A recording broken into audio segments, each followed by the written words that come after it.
നമസ്കാരം. BMC news live കൊച്ചിയിലേക്ക് സ്വാഗതം. വാർത്തകൾ വായിക്കുന്നത് ആതിര രവീന്ദ്രൻ. ഈ വാർത്തകൾ നിങ്ങൾക്കായി അവതരിപ്പിക്കുന്നത് city tower, city wear and city shoes, Angamaly. Powered by Leotech solar solutions, Mayil food stuffs, Mookkannoor and Cochin Kalabhavan Angamaly franchise. കർണാടകയിൽ ഭർത്താവ് ഭാര്യയെ കൊന്ന് സ്യൂട്ട്കേസിലാക്കിയ സംഭവത്തിൽ കൂടുതൽ വിവരങ്ങൾ പുറത്ത്. ഭർത്താവ് രാകേഷ് രാജേന്ദ്ര ഖേദ്കറെ വിശദമായി ചോദ്യം ചെയ്തതിന് പിന്നാലെയാണ് കൊലപാതകത്തിലെ കൂടുതൽ വിവരങ്ങൾ പുറത്തുവന്നത്. കഴിഞ്ഞ ദിവസം ഉച്ചയ്ക്ക് വീടിനുള്ളിലായിരുന്നു രാകേഷിന്റെ ഭാര്യ ഗൌരി അനിലിന്റെ മൃതദേഹം കണ്ടെത്തിയത്. വീട്ടിലെ ബാത്റൂമിൽ കൊണ്ടുവച്ചിരുന്ന സ്യൂട്ട്കേസിലായിരുന്നു മൃതദേഹം. രാത്രി ഭക്ഷണം കഴിക്കുന്നതിന് മുൻപ് ഭാര്യയുമായി തർക്കമുണ്ടായെന്നും ഇയാൾ പോലീസിനോട് സമ്മതിച്ചിട്ടുണ്ട്.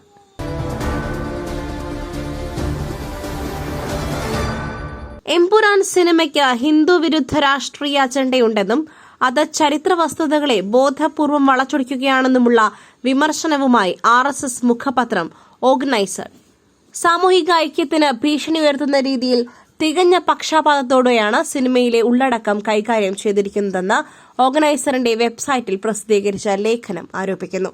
2002 ഗുജറാത്ത് കലാപത്തിൽ ഹിന്ദുക്കളാണ് കുറ്റക്കാരെന്ന് വരുത്താനും രണ്ട് സമുദായങ്ങൾക്കിടയിൽ വിദ്വേഷം വളർത്താനും ഹിന്ദുക്കളെ വില്ലന്മാരായി ചിത്രീകരിക്കുവാനും സിനിമയിൽ ശ്രമമുണ്ടെന്നും ലേഖനം പറയുന്നു.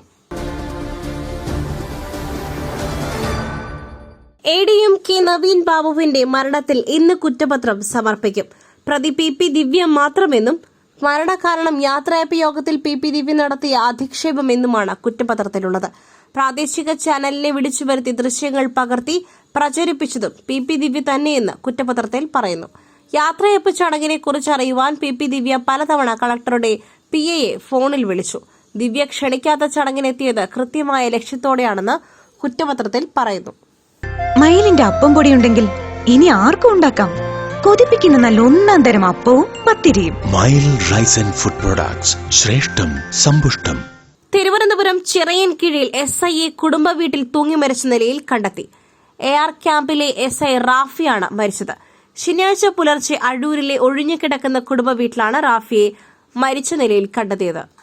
മാർച്ച് 31 സർവീസിൽ നിന്ന് വിരമിക്കാനിരിക്കുകയായിരുന്നു റാഫി. ഭാര്യയും 2 മക്കളുമുണ്ട്. തൈക്കാട് മേട്ടുക്കടയിലാണ് റാഫിയും കുടുംബവും താമസിക്കുന്നത്. ഇന്നലെ വൈകിട്ട് അഴൂരിലെ കുടുംബ വീട്ടിൽ പോയി വരാമെന്ന് പറഞ്ഞാണ് റാഫി പോയത്. ഇന്ന് പുലർച്ചെ അയൽവാസികളാണ് റാഫിയുടെ മൃതദേഹം കണ്ടത്. ആത്മഹത്യയാണെന്നാണ് പ്രാഥമിക നിഗമനം. സിനിമകളുടെ വ്യാജ പതിപ്പുകൾ തടയുവാൻ കേരള ഫിലിം പ്രൊഡ്യൂസേഴ്സ് അസോസിയേഷൻ എത്തിക്കൽ ഹാക്കർമാരെ നിയോഗിച്ചു. വ്യാജ പതിപ്പുകൾ പ്രചരിപ്പിക്കുന്നവരെയും ഡൌൺലോഡ് ചെയ്ത് കാണുന്നവരെയും കണ്ടെത്തും. കർശന നിയമ നടപടി സ്വീകരിക്കുമെന്നും അസോസിയേഷൻ അറിയിച്ചു. കേരള ഫിലിം പ്രൊഡ്യൂസേഴ്സ് അസോസിയേഷൻ പുറത്തുവിട്ട വാർത്താക്കുറിപ്പിലൂടെയാണ് ഇക്കാര്യം അറിയിച്ചത്. വ്യാജ പതിപ്പുകൾ ഡൌൺലോഡ് ചെയ്യുകയും കാണുകയും പ്രചരിപ്പിക്കുകയും ചെയ്യുന്നവരെ കണ്ടെത്തി നിയമ നടപടികൾക്ക് വിധേയരാക്കുന്നതിനുള്ള ശ്രമം ശക്തിപ്പെടുത്തുവാനും അസോസിയേഷൻ ഒരുങ്ങുകയാണ്. ഇത്തരം പ്രവൃത്തികളിൽ ഏർപ്പെടുന്നവർക്ക് ജയിൽ ശിക്ഷ അടക്കമുള്ള കർശനമായ നിയമ നടപടികൾ നേരിടേണ്ടി വരുമെന്നും അസോസിയേഷൻ മുന്നറിയിപ്പ് നൽകുന്നു.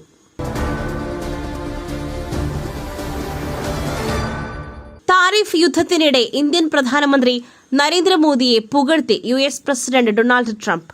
നരേന്ദ്രമോദിയെ വളരെ തന്ത്രശാലിയായ മനുഷ്യനെന്നും എന്റെ മികച്ച സുഹൃത്ത് എന്നും വിശേഷിപ്പിച്ച ട്രംപ് താരിഫ് ചർച്ചകൾ ഇന്ത്യയ്ക്കും US-നും ഗുണമാകുമെന്നും പറഞ്ഞു.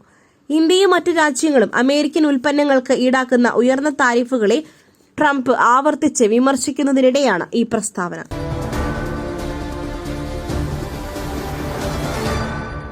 സൂറത്തിൽ നിന്നും കൊൽക്കത്തയിലേക്ക് പോകുന്ന വിമാനത്തിലെ യാത്രക്കാരൻ വിശ്രമമുറിയിൽ ബീഡി വലിക്കുന്നതിനിടെ പിടിയിലായി. പശ്ചിമ ബംഗാൾ സ്വദേശിയായ അശോക് ബിശ്വാസ് എന്ന യാത്രക്കാരനാണ് ടേക്ക് ഓഫിന് മുൻപേ അറസ്റ്റിലായത്. സാങ്കേതിക തകരാറുകൾ മൂലമുണ്ടായ കാലതാമസം കാരണം വിമാനം പറന്നുയർന്നില്ല. തുടർന്ന് ഒരു എയർ ഹോസ്റ്റസ് ശുചിമുറിയിൽ നിന്നും പുകയുടെ ഗന്ധം വരുന്നത് ശ്രദ്ധിച്ചു. തുടർന്ന് വിമാനത്താവളത്തിലെ മുതിർന്ന എക്സിക്യൂട്ടീവിനെ വിവരം അറിയിച്ചു.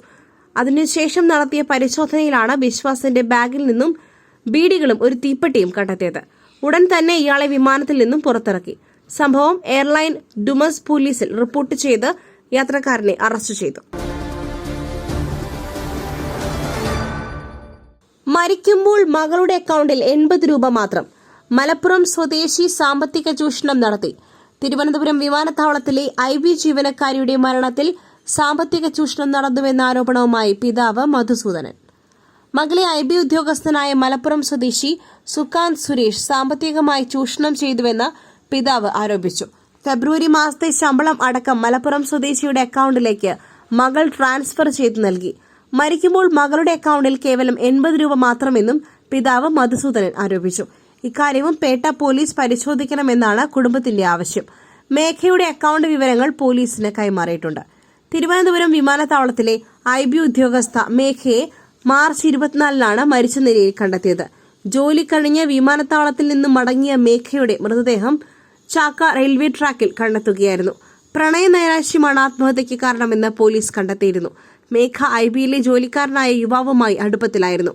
സുകാന്ത് ബന്ധത്തിൽ നിന്നും പിന്മാറിയിരുന്നു. അതിന്റെ മനോവിഷമത്തിൽ മേഘ ആത്മഹത്യ ചെയ്തുവെന്നാണ് പോലീസ് വിശദമാക്കിയിട്ടുള്ളത്. മറ്റൊരു വാർത്തയുമായി കണ്ടുമുട്ടുന്നതുവരെ നന്ദി, നമസ്കാരം.